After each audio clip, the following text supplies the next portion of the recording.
All right, so this last little section, I'm talking about just a little basic essentials on rhythm in music. Just this, again, just the essentials. And those essentials would be that in music, everything is centered around a time signature. 4/4 is the most common one, and the other one is 6/8. Don't get hung up on that lower number, that 8. Just think of this as being in 6 or in 4. That's how we talk about these a lot of times. So I'm going to deal with 4/4, which is called common time. So it's the most common time signature, and in one of these time signatures, you have beats. Like there's a beat, that's a quarter note. Don't get hung up on this. This is not about reading music. A lot of people they confuse music theory with reading music. A lot of people will say, beginners especially, I don't read music, so I don't know music theory, or I can't play. I'm not talking about reading music, and reading music is not equivalent to music theory. Plenty of people know how to read music, don't know a lick of music theory, or don't know a lot about music theory. But this is the beat. It's called a quarter note, and there'll be 4 of these in a measure. So this is a measure. So that's one measure, or a bar. You'll hear me use the word bar a lot. So there's 4 beats in a measure. And see, there's the next bar or measure. And you might have 4 more beats. Very boring pitch-wise, if you heard this, by the way. But there's just 4 rhythms or 4 quarter notes and in a measure. So the first this is just how we organize rhythm in music. If it was in 6, we'd have 6.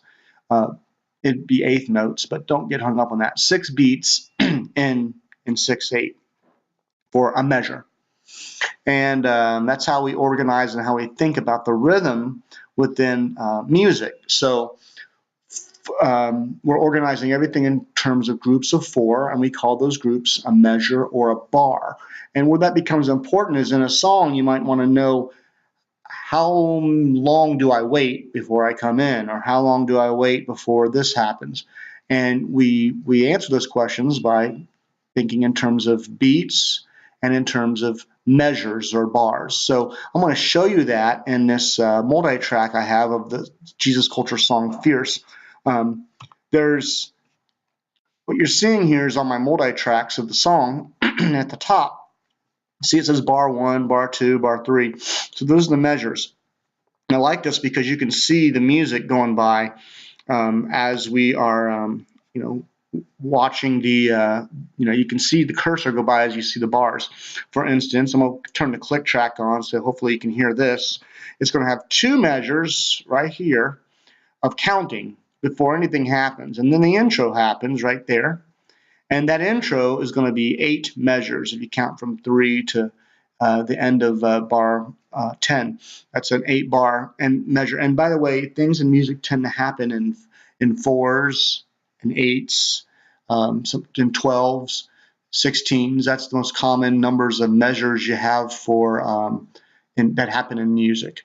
Sometimes 2, like 2 measures. So even numbers, usually groups of 4. So, for instance, there's something called a 12-bar blues, and that's 3 groups of 4 measures. So, if I hit play, hear the click, what you're hearing is 2-bar count in, and then starts, okay? And the way you count a measure is you'll say 1, 2, 3, 4. That's one measure, because it's a measure in common time, and 4/4 is 4 beats a measure, right? So 1, 2, 3, 4 is one measure. Then the next measure, you'll say to yourself 2, 2, 3, 4. And the next measure is 3, 2, 3, 4, 4, 2, 3, 4.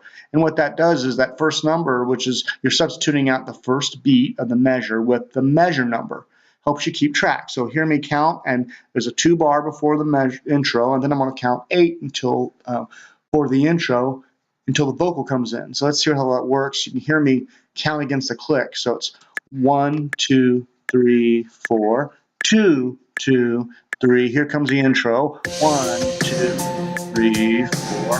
2, 2, 3, 4, 3. I'm going to turn the click off. 3, 4, 4, 2, 3, 4, 5, 2, 4, 6, 2, 3, 4, 7, 2, 4, 8, 2. Here comes the vocal. 4. There it is. See? Everything happens in 4s and 8s, and that's how you keep track of this stuff. All the important things happen on the beginning or around the beginning of a measure. So the chorus is going to happen right on beat 1 in 2 bars from now. 1, 2, 3, 4, 2, 2, 3. Chorus. 1. See?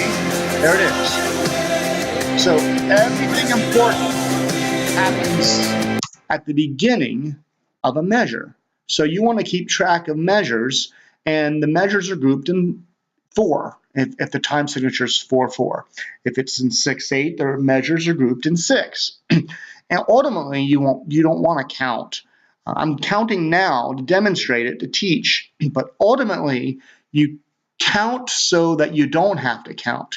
And that goes to a concept in music where you think so you can end up feeling.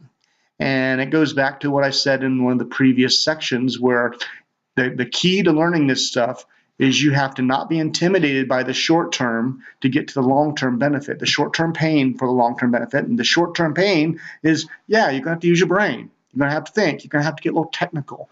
You're going to have to get slowed down. Your fingers are going to have to be slowed down on the instrument. Your mind's going to be slowed down while you think about it. Earlier, we talked about doing that with the number system. Now we're talking about using numbers again, but you're counting rhythms.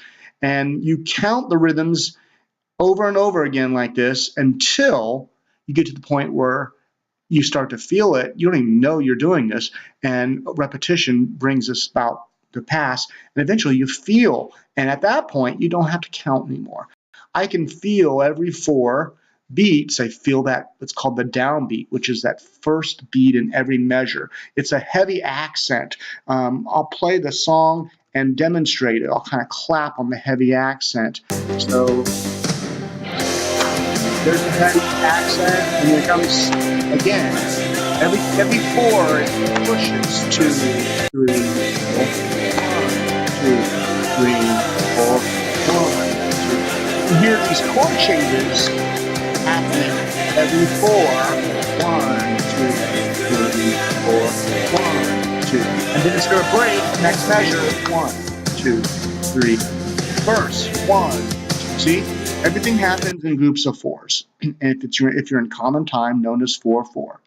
You're in groups of 6. If you're in 6, it'll be 1, 2, 3, 4, 5, 6. 1, 2, 3, 4, 5, 6. And that brings up another point, and I don't have an example of 6 right now, but when you're thinking in terms of rhythm and measures, there is the downbeat, known as the first beat of the measure, is your heaviest beat. It's called the downbeat. Everything I told you major happens with the song map. It happens on a downbeat, at the beginning of a measure. Like you can see on this graphic of the song, you can see where verse 2 comes in at the beginning of a measure, at measure 28 right there. And then the chorus comes in right here at bar 36. So there's a sub accent. It's in the middle of the measure, and it's if you're in 4, it's at beat 3. So 1, 2, 3, 4. 1, 2, 3, 4. So that there's some things that happen in the middle, and it's more obvious when you're in 6. So it's like 1, 2, 3, 4, 5, 6. 1, 2, 3, 4, 5, 6. At 4, it swings again.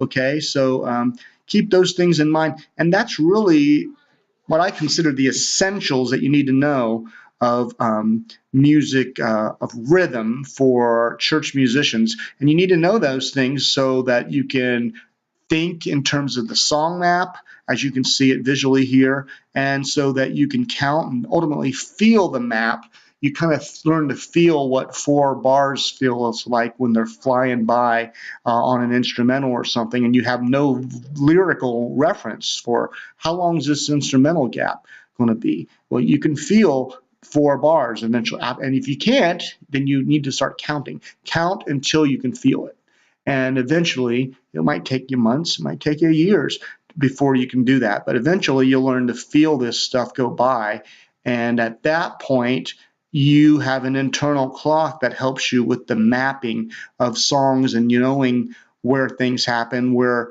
the song map changes, as you can see above here. That's the song map, going from a chorus to a verse and to another chorus, and there's a little instrumental interlude and a bridge, and all that happens in so many measures. Like that one's a 4-bar interlude, and that's like a 12-bar, 13-bar bridge. So that's how you keep track, and that's how you know where the song's going. So hopefully that helps, and thank you for watching.